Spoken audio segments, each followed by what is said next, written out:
Life line ഇന്ന് കസബിലാണ്. Cruise സഫാരിക്ക് പുറമെ see related ആയിട്ടുള്ള നിരവധി ആക്ടിവിറ്റികൾ ഇന്ന് കസബിൽ ലഭ്യമാണ്. Khor al Najd view point, Jabal ഹരീമിലേക്ക് മൗണ്ടൻ സഫാരി, ഗ്രീനറി ആസ്വദിക്കുന്നവർക്ക് മിനി സലാല സന്ദർശനം എന്നിവയും കസബിൽ വന്നാൽ നിങ്ങൾക്ക് ആസ്വദിക്കാം.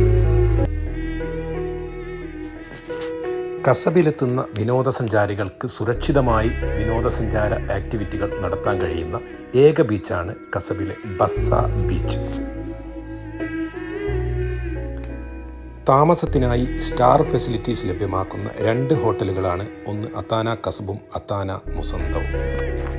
ഈ 2 ഹോട്ടലുകൾക്ക് പുറമെ നിരവധി ചെറുകിട ഹോട്ടലുകളും കസബിൽ പ്രവർത്തിക്കുന്നു.